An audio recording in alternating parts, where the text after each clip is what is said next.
Hola, buenas tardes, ¿cómo están? Bueno, espero que muy bien. Hoy vamos a estudiar el seminario 6 que abarca elmintos tisulares y protozoos intestinales y del tracto urogenital. El objetivo de esta clase va a ser comprender la biología y los mecanismos patogénicos de los elmintos tisulares de importancia médica y poder aprender las características de los protozoos parásitos. En particular vamos a ver algunos que se localizan en el tracto intestinal y en el urogenital. Los contenidos de la clase van a ser las características biológicas, los ciclos biológicos y de transmisión, la interacción que van a ejercer el huésped y el parásito y los mecanismos de patogenicidad. Los elmintos tisulares que vamos a ver hoy, el estadio que va a ejercer la patogenia, va a ser la larva y no el adulto como vieron en seminarios anteriores. Estos ciclos se establecen en la naturaleza entre hospederos intermediarios y hospederos definitivos. Sin embargo, el hombre puede introducirse en este ciclo de forma accidental, no es un hospedero habitual. Hoy vamos a estudiar la infección causada por un cestode, el Echinococcus granulosus sensu stricto, sí, que es la tenia del perro, y va a generar en el humano, vamos a estudiar hoy, hidatidosis.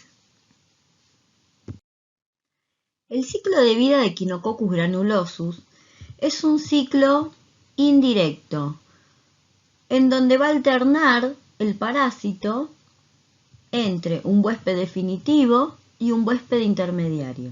El huésped definitivo son cánidos, que generalmente es el perro, y los huéspedes intermediarios son el ganado bovino, ovino, caprino y diversos camélidos como la vicuña, la alpaca, la llama, ¿sí? Por lo tanto, este ciclo se va a establecer no solamente en el sur de la Argentina, ¿sí? Si hablamos un poquito de epidemiología, tenemos que pensar que estos diferentes ganados están distribuidos en toda la Argentina. Puede suceder transmisión en el norte, en el este, ¿sí? En toda la cordillera, en el norte y en el sur, en la Patagonia. No debemos pensar solamente que la transmisión de la hidatidosis es solamente en el sur. Muy bien. El ciclo de vida, por lo tanto, vamos a comenzar por el perro, ¿sí? El perro en su intestino va a tener al adulto. Este es el adulto de Echinococcus granulosus, ¿sí? Es un cestode, tiene 3 o 4 proglótides, ¿sí? 1, 2, 3 proglótides. La primera es inmadura, madura y grávida, ya tiene los huevos, ¿sí? Estos huevos son directamente infectivos cuando salen a través de la materia fecal que deposita el perro, ¿sí? Por lo tanto, no necesitan maduración en el medio ambiente. Estos huevos ya están embrionados, tienen un embrión hexacanto. Muy bien, estos huevos son ingeridos habitualmente por el ganado. En algún momento puede introducirse accidentalmente el humano. Muy bien, cuando son ingeridos, estos huevos que son automáticamente infectivos, se libera la oncófera, ¿sí? Y esta puede atravesar el epitelio intestinal y dirigirse por circulación a cualquier tejido. En los tejidos, esta oncófera se va a desarrollar en la forma de larva, ¿sí? Esta es la larva.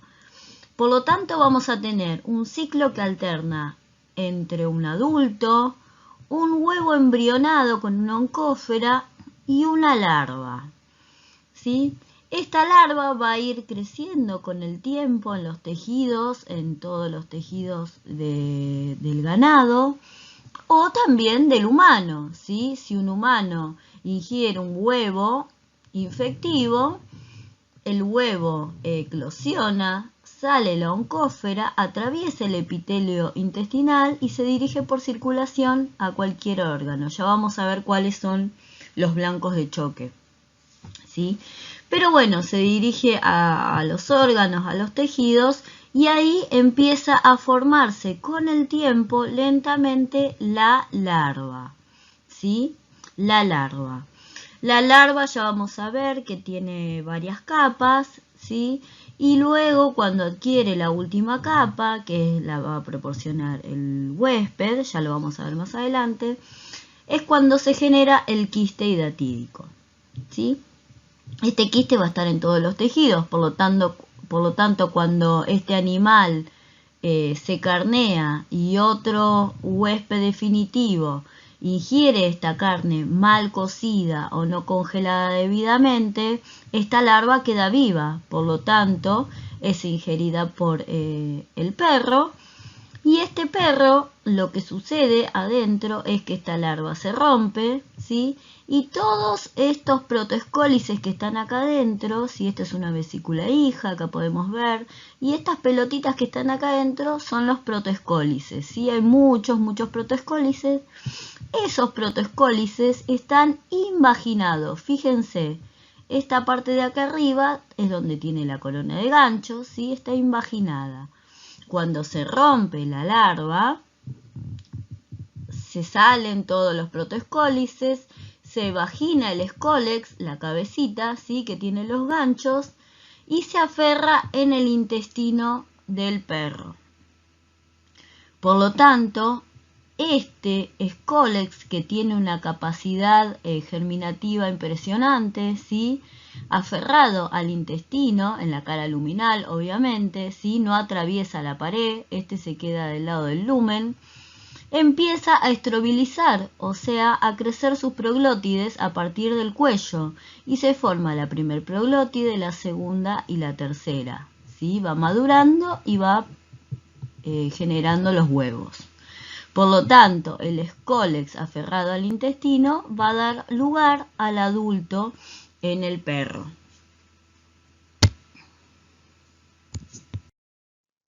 Bueno, les quería aclarar un poquito, porque quizá no quedó muy claro en la diapo anterior, ¿sí? Un perro infectado contiene miles de adultos en su intestino, están todos aferrados mediante su escólex, ¿sí? Y van liberando los huevos, o sea, imagínense muchísimos, los cuales salen con las deposiciones del perro. O sea que es un gran transmisor de la enfermedad. Bueno, recuerden también que es un cestode, ¿sí? Las características de los cestodes que estudiamos en los seminarios anteriores. Es muy chiquito, mide de 2 a 3 milímetros, perdón, de 5 a 6 milímetros. Bueno, y esas características, ¿sí? Refresquenlas de los seminarios anteriores. Vamos a estudiar acá en esta diapo un poquito la estructura del quiste hidatídico. Vamos a ver este esquema que nos va a ser más fácil después para identificar en la foto por microscopía electrónica, ¿sí? Acá podemos ver que el quiste se conforma de 3 capas. La más externa es la membrana adventicia o capa adventicia, que es la proporcionada por el huésped, ¿sí? Cuando la larva se establece y empieza a crecer, ¿sí? Se empieza a desarrollar, la respuesta inmune que llega y que la quiere contener va a generar toda esta capa. Por lo tanto, todo esto es respuesta inmune que está conteniendo a la larva, ¿sí? Que está tratando de atacar a la larva, conteniéndola. Luego, con el tiempo, en un quiste de muchos años, la larva va muriendo y esto se va calcificando, ¿sí? Muy bien, la capa del medio es la capa cuticular o laminada, ¿sí? Es la gris oscura. Esta es como una catáfila de cebolla, es una capa acelular, ¿sí? Es solamente lipoproteína. Bien, y la membrana más interna, la tercera, ¿sí? Es la membrana germinativa, germinal, ¿sí? Esta membrana es unicelular y es sincicial, se forma un sincisio, y es de donde germinan todas las vesículas prolígeras, que son que son microscópicas, ¿sí? Luego este tabique se rompe y se libera en el medio en el líquido de la larva. Toda esta larva está llena de líquido, esto es líquido hidatídico, ¿sí? Luego el material particulado que vamos a ver se le va a llamar arenilla, ¿sí? En este líquido está la arenilla hidatídica. Bien, y también están las vesículas hijas, puede haber una, dos, tres más, ¿sí? Puede haber protoescólices, que son estos chiquitos sueltos adentro de las vesículas hijas o adentro de las vesículas prolígeras. Estas son microscópicas y estas ya son macroscópicas, se pueden observar, ¿sí? Se pueden observar con una ecografía, que es el mejor método para hacer un diagnóstico, ¿sí? Mediante una ecografía a la persona se le puede observar la arenilla hidatídica. Cuando cambia de posición se pueden observar las vesículas hijas. Muy bien, todos los de adentro son protoescólices. Fíjense que todo surge y nace de la membrana germinativa, ¿sí? Todo se va como generando a partir de esta membrana. En esta foto podemos observar toda una capa de adventicia, de tejido aportado por el huésped, ¿sí? De tejido de células inmunes que quieren contener al parásito, ¿sí?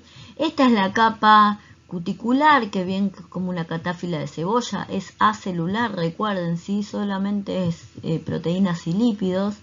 Y esta finita es la capa germinativa, de donde surgen las vesículas prolígeras con todos los protoescólices, van surgiendo todos los protoescólices. Cada protoescólice luego puede dar lugar a un adulto, ¿sí? Sin embargo, además, tiene una capacidad germinativa tan alta, ¿sí? Que además, si esta larva, si este quiste se rompe, ya vamos a ver cómo puede suceder, digamos, bueno, por un traumatismo o durante una cirugía. Si este quiste se rompe, cada protoescólice puede dar lugar, ¿sí? Lo que se conoce como una siembra secundaria, a una nueva larva, ¿sí? O puede dar lugar a un adulto o puede dar lugar a una nueva larva, o sea, a un nuevo quiste hidatídico secundario. Muy bien, como les adelanté, la hidátide tiene líquido hidatídico, ¿sí? Compuesto generalmente por agua, proteína, estos son los compuestos solubles, y tiene material particulado, ¿sí? Como los escólices, los ganchitos de los protoescólices que pueden andar sueltos, ¿sí? Las vesículas prolígeras y las vesículas hijas. Acá podemos ver, es tan hermoso, fíjense los ganchitos, ¿sí? Esto va a dar origen a un adulto, ¿sí? Cuando estroviliza y se generan las proglótides. Bueno, yo les comenté que un humano puede introducirse accidentalmente en el ciclo de transmisión, o sea, puede estar en contacto con materia fecal, la cual contenga los huevos fértiles, o sea, los huevos ya infectivos que eliminó el adulto de un perro, el adulto que está alojado en el perro, perdón, ¿sí? Entonces ingiere un huevo. Este huevo eclosiona, la oncófera es liberada en el intestino delgado, atraviesa el epitelio intestinal y ¿a dónde se dirige? ¿Sí? El primer órgano de choque, por cómo está dispuesta la circulación en el humano, obviamente es el hígado, ¿sí? Entre un 70-80-90% de las localizaciones son hepáticas, o sea, los quistes hidatídicos son hepáticos, ¿sí? En menor medida se pueden ir a los pulmones y muy mucho menor porcentaje podemos encontrar quistes hidatídicos en vaso, riñón, peritoneo, en la piel, en los músculos, ¿sí? Así como en el cerebro, en el corazón, en el hueso y en los ovarios, ¿sí? Acá hacemos la mención de que en el hueso, por la estructura que tiene el material del óseo, ¿sí? El quiste se desparrama a través de todas las trabéculas de todo el hueso y no puede formar una capa adventicia, por lo tanto no se denomina quiste, sino que es la larva, digamos, ¿sí? Una hidátide.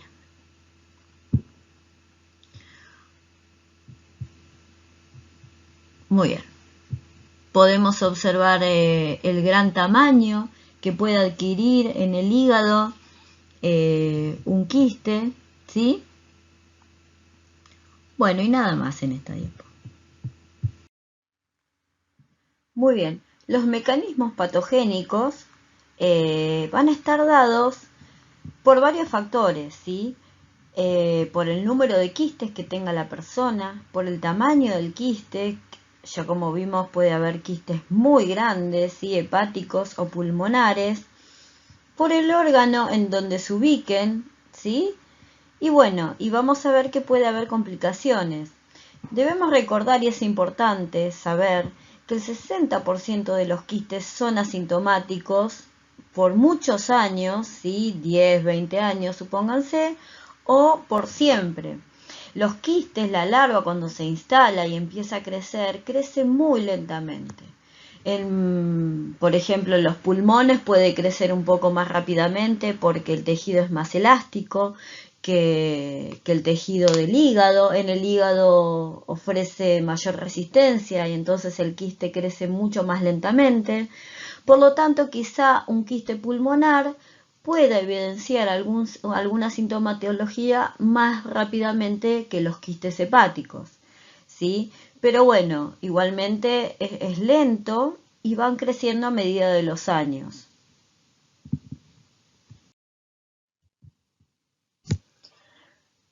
Como vimos, ¿sí? Dado la ubicación que pueda tener y el tamaño, un quiste puede generar una compresión en las estructuras adyacentes, ¿sí? Esto puede generar una fibrosis periquística, puede obstruir las vías biliares y provocar una ictericia, puede obstruir la vena hepática y provocar hipertensión portal, ¿sí? Si un quiste se ubica en el pulmón y tiene un gran tamaño, ¿sí? Por compresión u obstrucción puede dar un dolor en los pulmones, ¿sí? Un dolor torácico. También puede establecerse una neumonía periquística, ¿sí? Bueno, son los mecanismos por el cual el quiste puede dar la patogenia. Distinto es el tema cuando hay una ruptura del quiste por cirugía o por traumatismo, ¿sí? Aquí, como les comenté anteriormente, se rompe la hidátide, se liberan todos los protoescólices, ¿sí? Y estos pueden dirigirse hacia nuevas ubicaciones y provocar lo que se conoce como hidatidosis secundaria o siembra. Estos tienen la capacidad de generar nuevas hidátides, imagínense, en muchísimos lugares, ¿sí? Bueno, además está la respuesta inmune del hospedador, o sea, el cuerpo va a tender a controlar estos parásitos y va a generar citoquinas y va a atraer mastocitos y se va a activar el sistema inmune de manera que se genere una reacción de hipersensibilidad de tipo 1, ¿sí? Lo que se conoce como shock anafiláctico debido a tanta liberación masiva de antígenos parasitarios. Además, los quistes se pueden infectar, ¿sí? Los quistes se pueden romper hacia el peritoneo, generar una siembra en el peritoneo y un cuadro de abdomen agudo, peligra la vida de la persona infectada, se pueden romper, los quistes pulmonares se pueden romper y generar una vómica. Los quistes hepáticos también pueden romperse y obstruir los canales biliares, ¿sí? La vena portal, bueno, y generar infecciones secundarias. Bueno, con respecto a la respuesta inmune, lo que sucede cuando una persona infectada tiene una larva de varios años, ¿sí? Un quiste hiatídico, lo que se ha podido comprobar es que los antígenos cuticulares estimulan en las dendríticas una diferenciación hacia un perfil tolerogénico. Estas dendríticas van a inducir la activación de linfocitos Th2, los cuales van a bloquear la producción de óxido nítrico por parte de macrófagos que se van a convertir en macrófagos alternativos en lugar de macrófagos activados clásicamente, ¿sí? Estos macrófagos alternativos no van a ser eficaces en la eliminación de la hidátide, por lo tanto va a favorecerse la persistencia del parásito a través de los años. Si se lograra instaurar una respuesta del tipo Th1 con alta producción de interleuquina 12 e interferón gamma, los linfocitos activados van a poder inducir la producción de óxido nítrico en los macrófagos activados clásicamente, y esto sí sería eficaz para eliminar a la larva y para matar al parásito. Sin embargo, lo que se observa es un perfil de tipo Th2 que permite la persistencia parasitaria. Bueno, acá vamos a empezar a estudiar las infecciones causadas por larvas de nematodes. Nos vamos a centrar en el estudio de la infección por Trichinella spiralis, ¿sí? Bueno, muy bien. Vamos a recordar un poquito sobre los nematodes, ¿sí? Estos son gusanos cilíndricos con sexos separados, machos y hembras, que tienen diferentes estadios. A partir del huevo salen las larvas, distintos estadios larvarios de L1, L2, L3, L4, etc. Luego se diferencian adultos a machos y a hembras y copulan, y la hembra fecundada pone huevos, o en el caso que vamos a ver hoy de Trichinella spiralis, pare larvas vivas, ¿sí? Los nematodes, recuerden que son gusanos cilíndricos, como les comenté, tienen un pseudoceloma, en donde están inmersos los órganos, ¿sí? El órgano reproductor muy desarrollado, el órgano digestivo, el aparato digestivo, perdón, ¿sí? Que empieza por la boca, tiene un esófago, en el esófago tienen unas células trichinela que vamos a ver especializadas, luego viene el intestino, recto y ano, ¿sí? En esta diapo vamos a observar qué estadio larvario es causal de la patogenia, ¿sí? Ya sea en la triquinelosis, acá como vemos la larva L1 de Trichinella spiralis es la enquistada en el tejido, es la causante de la patogenia. En las larvas migras viscerales podemos observar que la larva L3 de Toxocara es la causal de la patogenia cuando está enquistada en el ojo, por ejemplo, ¿sí? También podemos ver larvas L3 de Ankylostoma brasiliensis migrando por la piel, se puede ver los caminos serpentiginosos, ¿sí? Bueno, y vamos a pasar a lo que es el ciclo de vida ya de Trichinella spiralis.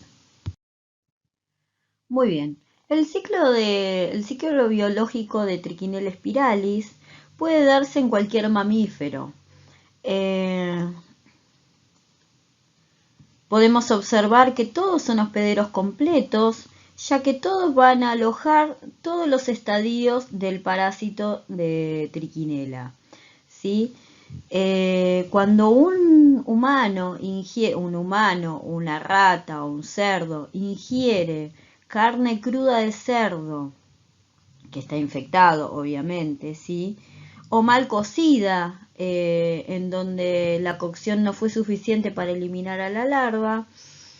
Esta carne en el estómago se digiere, en el intestino delgado se libera la larva, y esta larva L1, que estaba enquistada, atraviesa el epitelio intestinal y forma un sincicio, y ahí va madurando de L1 a L2, a L3, a L4, ¿sí? O L5, y se diferencia a macho y a hembra, los cuales copulan, y la hembra fecundada pone larvas vivas. ¿Sí? Estas larvitas, ojo, es importante destacar esto, estas larvitas atraviesan el epitelio intestinal y se dirigen por circulación a todos los órganos, ¿sí? Y se establecen en los músculos estriados. O sea, atraviesan todos los órganos y se alojan en los músculos estriados. Bien, en la rata y en el cerdo sucede el mismo ciclo, ¿sí? La rata, al ser carnívora, y por eso destacamos el mecanismo de carnivorismo, se come otras ratas infectadas y se está ingiriendo carne conteniendo larvas enquistadas. Sucede el mismo ciclo completo. Y en el cerdo pasa lo mismo. El cerdo, esta infección está favorecida por sus hábitos alimenticios. En esta diapositiva podemos ver un poquito más en detalle cómo es el ciclo en el intestino del humano, ¿sí? Las larvas que son liberadas por los jugos gástricos atraviesan el epitelio intestinal, se alojan ahí, se forma un sincicio epitelial, van madurando los distintos estadios larvarios hasta que se hacen adultos, ¿sí? Y la hembra fecundada pare larvas vivas, da lugar al nacimiento de larvas vivas.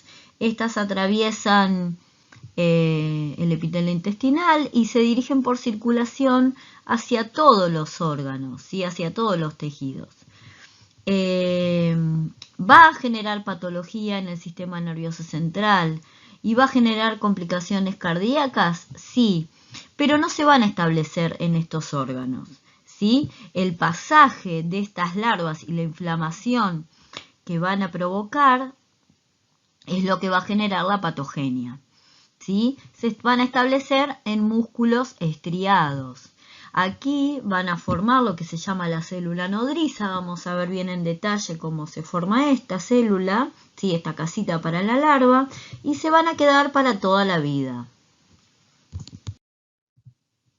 Bueno, vamos a hablar un poquito sobre los antígenos de excreción y secreción que expresa el parásito, ¿sí? Estos antígenos son producidos, acá podemos observar una célula nodriza, podemos observar a la larva y podemos observar el esticocito, los esticocitos, ¿sí? Son células que están en el esófago de Trichinella, ¿sí? Estas células producen estos antígenos de excreción y secreción y se sabe bastante porque son muy importantes en la interacción que establece el parásito y el huésped, ya sea mediante la comunicación con las células epiteliales cuando ingresa la larva L1, también con las células musculares cuando se está estableciendo en los músculos estriados y por supuesto con las células del sistema inmune, ¿sí? De esta manera estos antígenos de excreción y secreción pueden modular la respuesta inmune para permitir su establecimiento, pueden reprogramar la expresión génica de los miocitos para poder establecerse, ¿sí?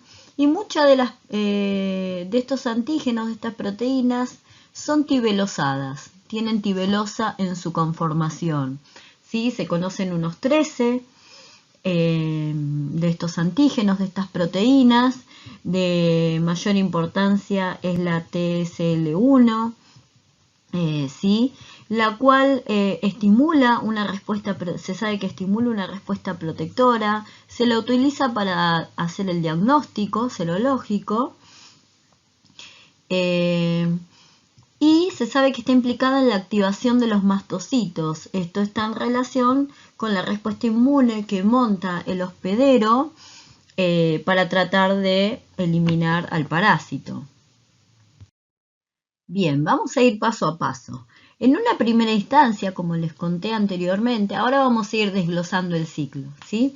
En un primer momento, la larva cuando es liberada en el intestino, la larva L1 en el intestino delgado, atraviesa el epitelio intestinal y forma el sincicio, ¿sí? En el epitelio intestinal. Acá se va diferenciando a los diferentes estadios larvarios hasta llegar a adulto, ¿sí? Y este proceso, todo este sincicio, toda esta diferenciación, toda esta invasión, va a generar un proceso inflamatorio, porque esto es observado por el sistema inmune, ¿sí? Van a arribar células polimorfonucleares, van a arribar células del sistema inmune que van a querer contener a la larva. Sin embargo, van a provocar en paralelo un proceso inflamatorio que va a terminar en una enteritis, ¿sí? Se va a observar diarrea, dolor abdominal y estos son los primeros síntomas que suceden en la primera semana de infección. Entonces, ¿cómo es que se activa el sistema inmune? El sistema inmune se activa por estos antígenos que les comenté anteriormente, ¿sí? Con estas proteínas tibelosadas que van a activar a los mastocitos que van arribando. Estos van a producir interleuquina 4, TNF-alfa, y van a provocar una estimulación de las células TH2 con producción de citoquinas como interleuquina 4 y 5, 6 y 10, 9, 13, ¿sí? Estas citoquinas van a favorecer el cambio a isotipo IgE, el cual nuevamente va a activar a más mastocitos a que liberen mediadores proinflamatorios, ¿sí? Moléculas vasodilatadoras, broncoconstrictoras. Se va a establecer un ambiente del tipo alérgico, ¿sí? El cual va a tratar de eliminar al parásito, pero va a generar enteropatía.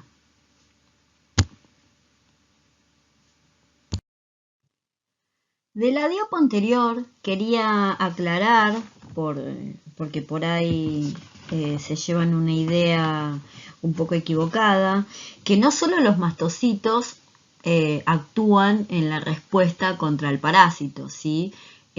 Obviamente están involucrados los eosinófilos, los neutrófilos, las células T, las dendríticas, los macrófagos. Bueno, todas las células van a contribuir al foco inflamatorio que se establece para tratar de eliminar al parásito. Esta eliminación, ¿sí?, se logra cuando se puede aumentar la cantidad de mocos, aumentar los movimientos peristálticos, ¿sí?, aumentar la permeabilidad celular para permitir la salida de líquidos, para tratar de generar una diarrea, ¿sí? Esto es lo que va a permitir la eliminación del parásito. Si ustedes recuerdan cuando vieron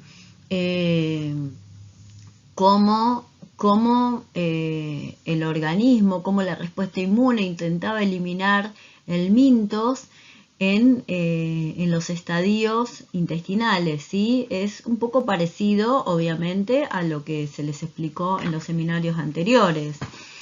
La idea acá de remarcar a los mastocitos es porque tienen un papel fundamental, ¿sí?, ya sea produciendo la proteína de mastocitos de mucosa, ¿sí?, para aumentar la permeabilidad celular. Bueno, es una célula muy importante en la generación de una protección para el huésped. Bien, en esta diapo vamos a observar que cuando migran las larvas recién nacidas a través del torrente sanguíneo, son observadas por el sistema inmune. Por lo tanto, se activan numerosos eosinófilos. Estos eosinófilos van a ser los que dañen el tejido, ¿sí? Estos eosinófilos, a través de la citotoxicidad dependiente de anticuerpo, van a tratar de eliminar al parásito. Sin embargo, sus productos, como la proteína básica mayor, van a dañar las paredes de los vasos sanguíneos, ¿sí? Van a ejercer citotoxicidad sobre las fibras musculares, lo que va a dañar el tejido y va a provocar un aumento de las enzimas musculares como la CPK, lo cual es un criterio de diagnóstico para nosotros. Al establecimiento de estas larvas que están migrando, de estas larvas recién nacidas, que están migrando por el torrente sanguíneo y llegan a las fibras musculares, el establecimiento de estas se llama transformación basófila, ¿sí? Lo que van a empezar a hacer es modificar la célula, que se va a llamar célula nodriza, empezar a destruir el aparato contráctil, van a provocar que se desplace el núcleo hacia el centro de la célula, ¿sí? Aumente de tamaño el nucleolo, porque va a empezar a provocar el parásito una síntesis de ADN y ARN en su favor, ¿sí? Va a aumentar el número de mitocondrias porque va a empezar a haber mayor actividad, ¿sí? Va a modificar el Golgi, el retículo endoplasmático, los ribosomas, todo en su favor para tratar de establecer su casita, su célula nodriza. Entonces este establecimiento, ¿sí? Empieza a partir del día 7. Hasta el día 7 vamos a tener los síntomas intestinales. A partir del día 7 empieza el establecimiento de la larva y la formación de la cápsula en los tejidos. Lo que van a hacer las proteínas parasitarias es dirigir una transcripción de ARN de mensajeros para producir colágenos del tipo 4 y 6 para encapsular a la larva, ¿sí? Además de la manipulación de los genes de colágeno, se dispara un evento hipóxico inicial, el cual va a estimular la producción de Vascular Endothelial Growth Factor, ¿sí? El cual va a promover la angiogénesis y la formación de nuevos vasitos sanguíneos alrededor de la cápsula. Esto le va a permitir al parásito encapsulado tener un mayor aflujo de nutrientes y poder eliminar sus desechos, los cuales serían tóxicos para él mismo, ¿sí? Bueno, la célula nodriza, la cápsula, está completa a las 2 semanas de haber iniciado la infección, de haberse iniciado la infección. Esta célula es una célula especializada que le va a proveer además protección contra el sistema inmune, está como escondida, ¿sí? Lo que se ha observado es que estas larvas pueden vivir durante años. Sin embargo, si llegaran a morir, ¿sí? Las que mueren a partir de los 10 meses se empiezan a calcificar generando granulomas. Y es lo que va a provocar los dolores musculares. Y bueno, a modo de conclusiones generales, podemos decir de los helmintos tisulares que el humano es un hospedador accidental y que la patogenia se va a asociar al número y a la localización de las larvas, ¿sí? Y a la respuesta inmune que el hospedero pueda desarrollar. Con respecto a los protozoos intestinales y de cavidades, los quistes van a ser las formas de resistencia y van a ser los que favorezcan la transmisión, salvo Trichomonas vaginalis, que no tiene quistes y que se transmite a través de relaciones sexuales. Y los trofozoitos son las formas vegetativas lábiles responsables de la patogenia, ¿sí? La patología va a ser el resultado de factores parasitarios, además de la susceptibilidad del hospedador y de su respuesta inmune.